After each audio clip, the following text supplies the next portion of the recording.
del pop.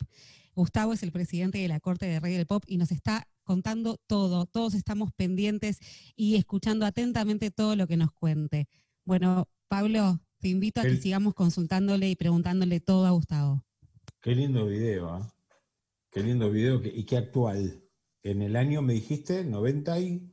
No, En el esto ya... 95, en el 95, el álbum History. El History es el álbum doble más Doble. vendido en la historia de la El música. de 2 CD, que venía 2 CD.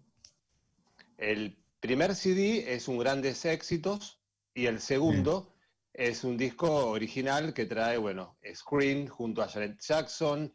Este tema nosotros no le importamos, una versión, un cover de Come Together de los Beatles, otra versión de Smile de Chaplin, trae Extraño en Moscú y bueno, un montón de baladas, You Are Not Alone. Vendió alrededor de 30 millones de discos, o sea, se convirtió en el doble más vendido en la historia de la música. Sigue siendo el doble más vendido en la historia de la música, y eso trajo aparejado, luego del Dangerous Tour, el History Tour, a partir del 95-96, donde recorrió todo el mundo, 47 millones de personas lo vieron en el Dangerous Tour. Después, una pregunta que seguro todo el mundo se hace es, ¿por qué, y te la deben haber hecho, por qué tantos retoques, operaciones y querer ser blanco? ¿Es verdad que se Simplemente quería porque, pasar a Diana? ¿Es verdad? no, la historia es así. Es muy difícil creer, en la boca de Michael todo va a ser dudoso siempre porque la prensa necesita que nada sea verdad. Michael a partir de la década del 80 empezó a sufrir de dos enfermedades en la piel. Una de vitiligo. Viste que ahora hay una modelo muy famosa que le dicen la vaca, pobre chica, que es una modelo de color que está toda manchada y gracias al vitiligo, digo gracias que la contratan por todos lados y es tapa de revista. Ujú. Michael comenzó a sufrir de vitiligo, el antecedente fue uno de sus abuelos que tuvo vitiligo, se saltó una generación y lo tuvo él. Muchos piensan que podía haber sido tanto una cuestión hereditaria como también nerviosa. Comenzó en la década del 80, se comenzó a simular a través de maquillajes y ese tipo de cosas. Eh, la propia autopsia, esto es doloroso, pero te lo tengo que decir que a veces decían que en la vida de Michael era todo muy, muy secreto, hasta la propia autopsia se sabe, y los médicos Mm. pudieron constatar que el hombre tenía vitiligo y lupus. Entonces lo que hacían con Michael era maquillarlo. Michael se sacaba el maquillaje y era una persona de color, pero todo manchado. O sea, lo que hicieron es tirar para adelante con un color más claro, ya que en toda su parte, acá, nosotros no le importamos. Si ustedes ven una parte donde Michael está en la favela de Brasil y se desgarra Sí, la remera, la ahí hay remera. fotos, ahí vas a ver cómo tenía todo todo el pecho manchado, inclusive en varias fotos se lo ve con vitiligo, pero por supuesto que un artista de la talla de él no va a salir a escena con todo vitiligo, aparte, más allá de la enfermedad física, todo lo que trae consigo los enfermos de vitiligo es una cuestión muy difícil de sobrellevar en la Sí, estética, en sí. su autoestima y más siendo Michael Jackson, ¿no? Es muy, muy, muy difícil.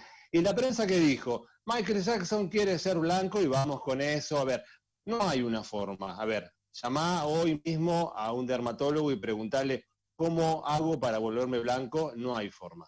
No hay forma. Todo lo que, no que tengo metido yo en la cabeza, pues yo no soy fan, entonces no tengo el estudio que vos tenés y el seguimiento. Es de que él quería ser blanco, se operó la nariz para parecer a, No, todos decían que quería Diana, parecerse a Diana Ross. Lo a que pasa, a Diana ver, Ross. yo te voy a contar. Tenemos artistas, hoy si vos la ves a Madonna, está irreconocible, con todo el voto que Madonna también es contemporánea a Michael, nacieron creo que un mes de diferencia, también es del año... Michael nació el 21 de agosto y Madonna nació el 16 de agosto, los dos del 58. Y hoy lo ves a Madonna y está irreconocible con el Botox. Pero bueno, fue la cara de ella, si la acertó o no la acertó. Ahí la tenés a Cher con 74, 75 años, que vos la ves, está impecable, pero no está impecable gracias a algo naturista, sino a las Mm. operaciones. Los artistas Uno, que viven de su imagen. Dos, tenés que ver qué pasaba por la cabeza de un tipo que era el más conocido en la tierra, que tenía el ego allá levantado no solamente por él, sino por todos los de la gente a su alrededor y los fanáticos a su alrededor. Hay problemas, trastornos en cuanto a la percepción que uno tiene de su propia imagen. Michael tuvo muchos problemas desde chico con su padre. Él cuando siempre podía, él contaba su tema de su infancia. Él comenzó a los 5 años, un pibe, un nene a los 5 años juega.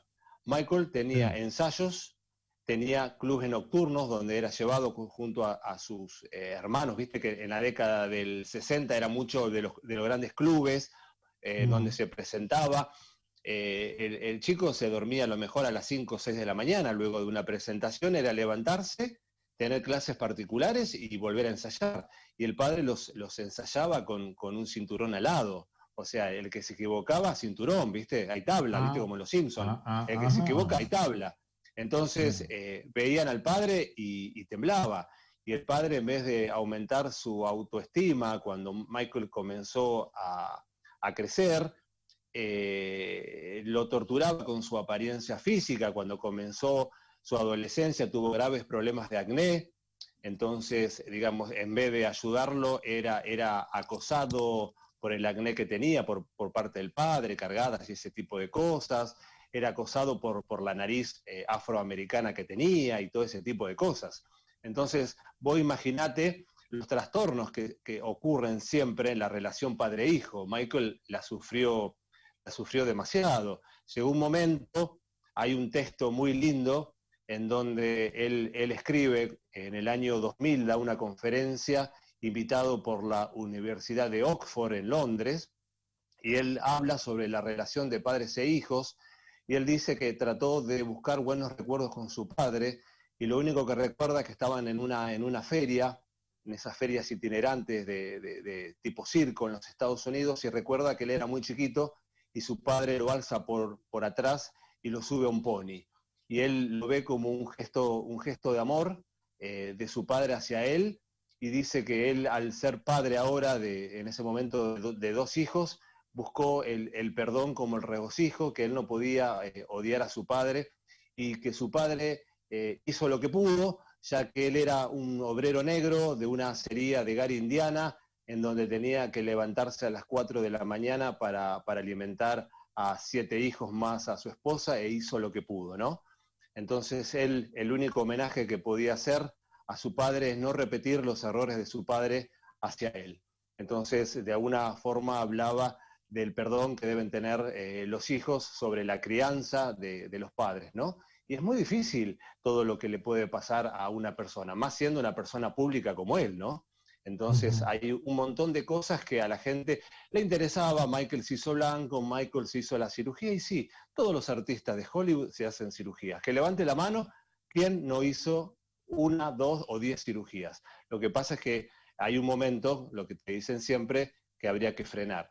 Está en cada uno, en la posibilidad o no de cada uno de poder frenar o no. Pero ¿quién es uno para decirle al tipo frená o no frená? Es muy difícil. Sí. Y el tema del barbijo era un precursor, digamos, va junto a los japoneses, el tema del barbijo, ¿no? Yo te voy a contar el tema del barbijo. Michael, en la década, será ya, sí, a principios de los 90, fue al dentista por tema de una muela. Ajá. Cuando salió le dijeron, ponete este barbijo por el tema de no absorber aire frío y todo ese tipo de cosas, un barbijo quirúrgico. Y vos sabés que Michael siempre utilizaba anteojos.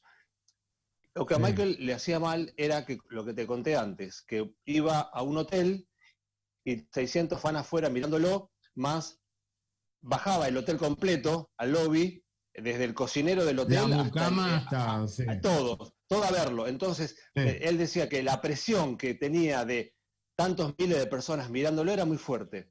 Entonces, en los anteojos, el clásico Black Fedora, su sombrero y llevar un barbijo, era como una protección, era como una forma de protegerse, no de gérmenes, porque el tipo, el tipo es un tipo, era el tipo más culto que existía, te podía hablar de jazz hasta música negra y te podía contar toda la historia del cine de oro de los Estados Unidos, se leía absolutamente todo, nadie te puede decir que con un trapito como eso se podía curar de los gérmenes o no. Era una forma de protegerse. Después lo utilizó. Y a la prensa, nuevamente, le sirvió, y ahí quedó. Pero Michael, bueno, lo utilizó siempre en su salida, después por supuesto que en su vida diaria te abrazaba, te tocaba, iba a los hospitales, iba a presentaciones donde abrazaba locamente a todos sus fans o a quien se presentaba. Vos sabés que muchos fans, yo te cuento, muchos fans, Sí. Yo amigos me quedo nuestros, que callado, tuvieron la te oportunidad. explico, perdón, Gustavo, que te interrumpa. Para no cortarte a vos, que sos el importante, se ve mi cabeza, no me saco, se ve la gorra y mis ojos, nada más. Después te ves vos en pantalla. Pero yo me quedo atento escuchando, porque sos el que sabe y te hago preguntas No, no, de medio abogado del diablo. Seguí hablando, que es fascinante.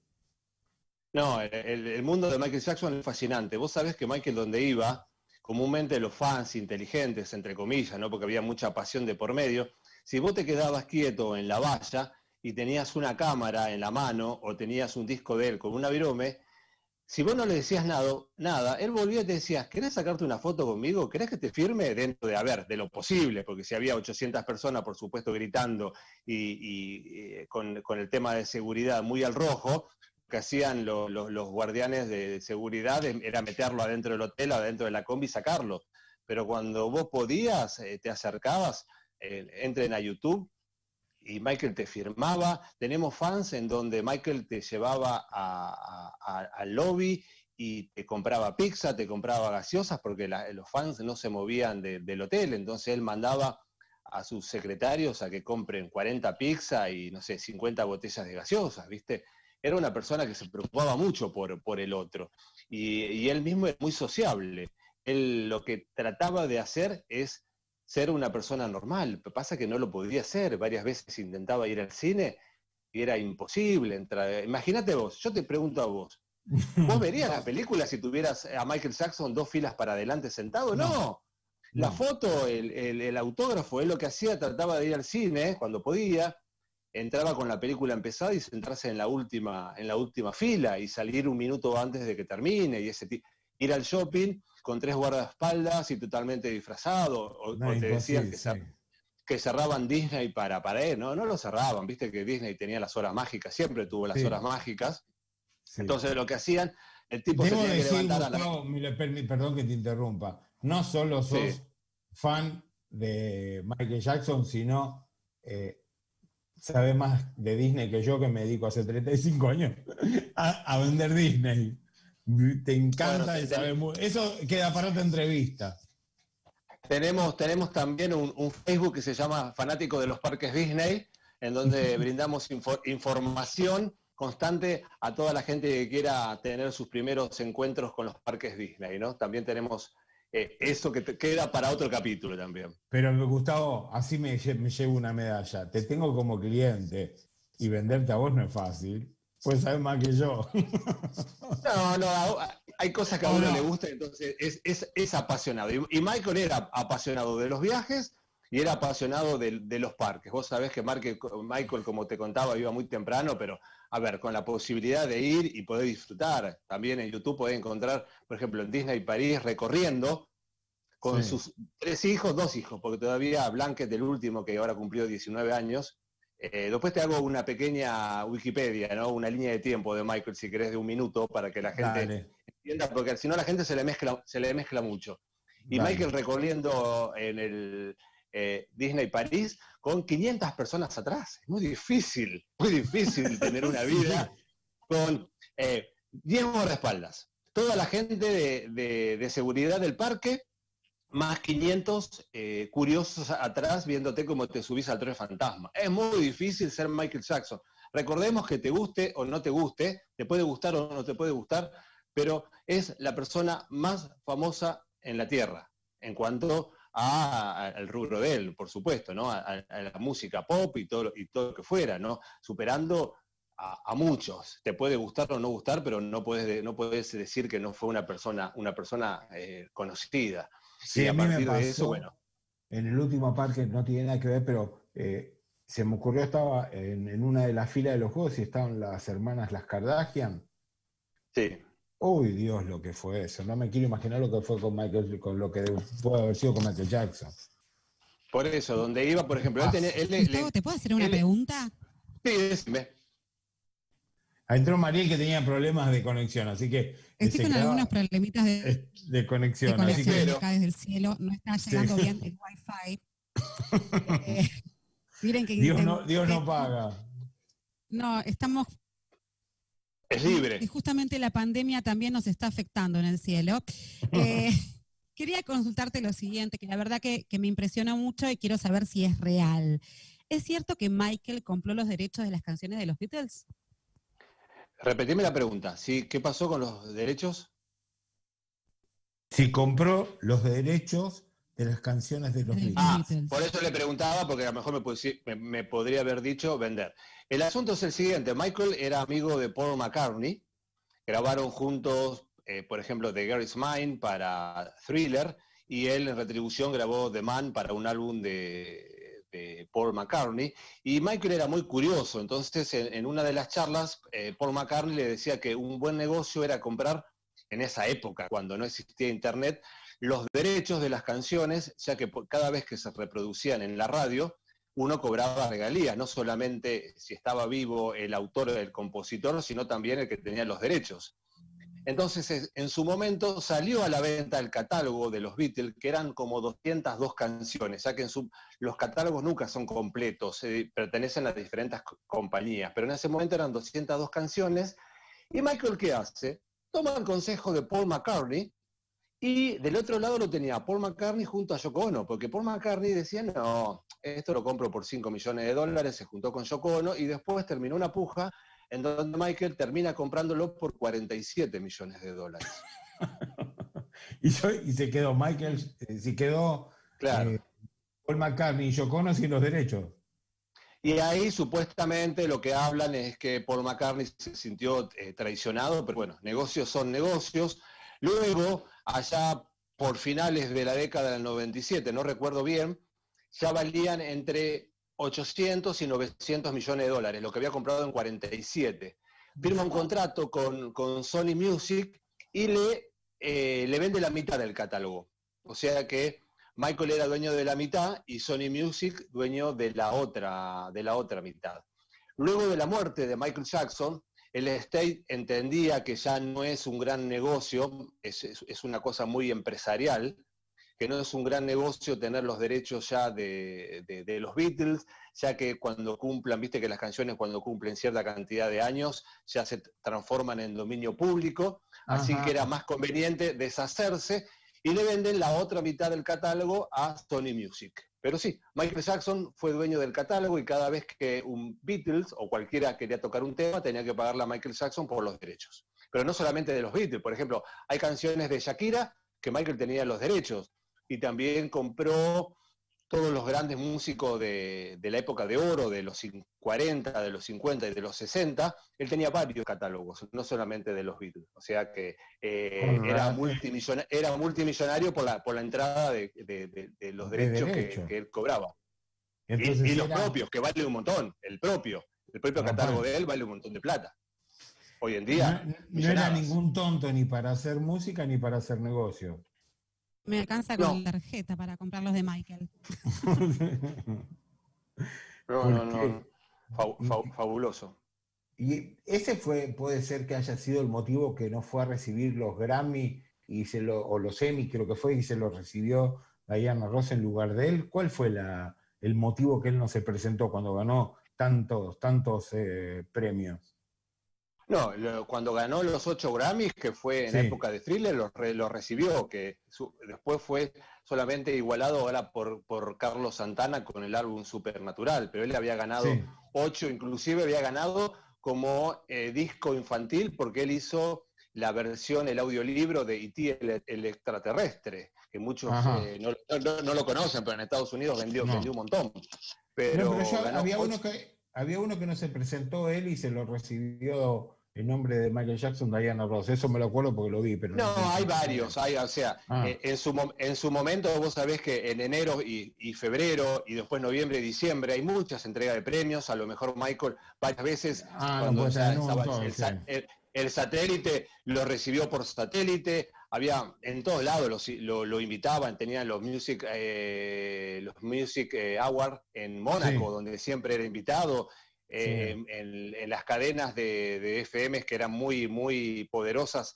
En Francia también recibió muchos premios, a veces lo hacía presencialmente cuando podía, por satélite, o si no grababa algún spot, algún agradecimiento y listo, pero viste, bueno, no se podía estar en todos lados, ¿no? Pero premios, récord de premios. Aparte, te voy a contar algo, jamás él sí. tenía una vitrina, en la casa no guardaba los premios, porque él decía que ver los premios era quedarse. Él agarraba los premios y tendría un lugar especial, fuera del rancho Neverland, de la casa principal, donde guardaba absolutamente todos los premios y los regalos de los fans, los tenía ahí para no verlos todos los días, porque era una forma de a lo criollo argentino, achancharse, ahí está la palabra. Entonces Mm. nunca los veía. Viste que comúnmente vos ves la película donde el artista tiene los Oscar ahí en el lugar principal de su casa, o los Grammy, el productor de música lo tiene en su oficina. Michael los borraba, por absoluto, los tenía un día y después los mandaba a guardar. No, yo sabes cómo me llenaría, tengo un premio solo de golf y ando con el premio por todos lados. Y encima salí No. Y por segundo. ejemplo, el único premio que tenía Michael que lo llevaba por todos lados y que supuestamente está desaparecido, él compró el Oscar de Lo que el viento se llevó como mejor película, lo compró por Sí, $1,5 millones y ahora está desaparecido. Después que él murió, no se sabe dónde está. Hay en Los Ángeles una gran bodega en donde se llevó el rancho completo, Neverland completo, con todas las obras de arte. Tenía en el jardín, las obras de arte eran de 6, 7 millones de dólares, solamente de estatuas en el jardín, más lo que estaba adentro, autos deportivos, autos clásicos que había comprado para restaurar para sus hijos, y todo el mobiliario que compraba. Viste, en Las Vegas, ahí en el Venetian, hay un local donde él era asiduo comprador, ahí donde empieza el laguito, a la derecha, él iba sí. y decía, this, and this, and this, and this, and this, y en un fin de semana se compraba 2 o 3 millones de dólares de mercadería ahí en Venecia. Cuentan que acá fue a San Telmo cuando vino en el año 93, se eligió mercadería y dijo que alguien iba a venir a arreglar como para llevársela a los Estados Unidos. Nunca apareció Sí. nadie. ¿Dejó Entonces la, dejó la plata? eh, el dueño, no, el dueño acá de San Telmo dijo, sería un mal negocio quedarme con las cosas y no tratarla de entregarla. Así que después tuvo que hacer, después de un tiempo, un pase mágico para ubicar a la gente de Michael Jackson y decirle, che, se olvidaron acá en $500,000 de muebles que compró Michael, ¿viste? Cuando vino a la Argentina. ¿Cómo hacemos para entregarlo, ¿viste? Porque así Sí. ocurría. Era fanático de las obras de arte, era fanático de los muebles antiguos, era fanático de las estatuas, era una persona muy culta. La biblioteca que tenía dentro del rancho era fabulosa, y era un ávido lector y quería que toda la gente, que los chicos leyeran, ¿no? Que es algo que los chicos hoy no saben lo que es un libro. Vos, perdón, ¿no? Porque Mariel sé que te quiere hacer una pregunta, pero ¿por qué suena más lo negativo? Eso es lo que no entiendo. Van a tener que hacer mucho esfuerzo, no sé, o en Estados Unidos es otra cosa y acá en la Argentina es otra, ¿no? No, no, no vas a poder cambiar a la persona que no quiere cambiar. Porque la gente que tiene un preconcepto, es lo que dice la palabra, un preconcepto. Entonces, si vos no querés investigar más allá del tabloide, va a ser difícil que yo te pueda explicar. Yo te lo puedo explicar a vos 1 o 2 veces y luego entrará en tu raciocinio querer entenderlo o querer aceptar mi explicación. A la gente no le interesa el avión que aterriza y que llega. A la gente le interesa el avión que cayó en el mar y mató a 300 personas en forma trágica. Ujú. ¿Entendés? A la Sí, gente entiendo. le interesa el morbo. Y Michael estuvo rodeado de morbo, y qué mejor mostrar a un tipo negro que se quiso hacer blanco, un tipo que quiso ayudar pero fue un pedófilo, un tipo que algo malo tuvo, ¿viste? No podía haber sido perfecto. El morbo estaba cuando se metía en el rancho y violaba a todos los chicos. A la gente le interesa eso. Entonces, yo te lo puedo explicar y yo te lo voy a explicar como fan. Yo te lo voy a explicar como abogado y te voy a presentar la sentencia en donde los 10 cargos dicen que fue inocente, no a falta de prueba. Sino, yo te explico una cosa. Hay un documental que está corriendo ahora de 2 chicos que se llama Huyendo de Neverland, de HBO. Esos 2 chicos, uno de ellos, que no hace falta ni nombrarlo, porque lo que hacen los fans es ignorarlo y no nombrarlo, fue tomado como principal testigo en el juicio del año 2005, en donde él, bajo declaración jurada, atestiguó que en el rancho de Michael nunca vio nada inapropiado. ¿Sabe lo que dijo dentro en este documental? Que Michael abusaba de él entre el año 1989 y en el año 1992, en el primer piso de la estación de tren de Neverland. Había una estación de tren muy parecida, ¿viste? A las que tienen la entrada en los Disney, en los parques Disney, muy parecida. Bueno, ¿en qué año le preguntaron? Entre 1989 y 1992. Se presentaron los planos de construcción, porque vos viste que en Santa Bárbara ponés 2 chapas y tenés que tener plano. Los planos para comenzar la construcción de esa estación de tren fueron aprobados en agosto de 1993. O sea, cuando él adujo el abuso, la estación no existía. No existía. Es más, ese documental tiene alrededor de 1 hora 40 minutos más o menos. ¿Qué hicieron todos los fans? Los fans son muy aguerridos. Comenzaron a estudiar cada acusación y cada cosa. Entonces comenzaron a rebatir, no, vos no podés decir que viste a Michael en Estados Unidos el 27 de julio del año 92, porque el 27 de julio del año 92 Michael estuvo cenando con la reina de Inglaterra y acá está la foto. ¿Entendés? Entonces, de 1 hora 40, este documental quedó menos de 1 hora, porque ¿qué hizo el director? Fue cortando todas las mentiras, ¿entendés? Todas las mentiras. Pero a la gente le interesa, es más, hay videos que se llaman Regresando a Neverland, en donde los fans han hecho documentales donde se demuestra todos los errores y las mentiras de esta gente. Pero ¿qué pasó? No les interesa. El documental termina, pobre chiquito, yo estoy totalmente adolorido y voy a quemar acá al lado del mar como una purificación todos los regalos personales que Michael me dio. O sea, discos firmados, chaquetas, y termina quemándolo. Y aparece... Hubiese sido millonario. Esperá. Aparece Julian Action, que es la firma más famosa de California, que se dedica a remates de patrimonios de artistas, desde la guitarra de Bon Jovi hasta el asiento de Julie Andrews, cualquiera. Esperame, Gustavo, que tenemos que ir a una pausa, vamos a ir con un video, porque me lo está pidiendo desde estudio nuestro querido Federico, y así se reconecta también Mariel. Gustavo, Dale. Disculpame que te interrumpí, pero me está pidiendo que vayamos a una pausa, así te envío nuevamente para salir al aire. Vamos a ir con un Después video. te termino de contarlo. Sí, vamos con otro video de Michael Jackson.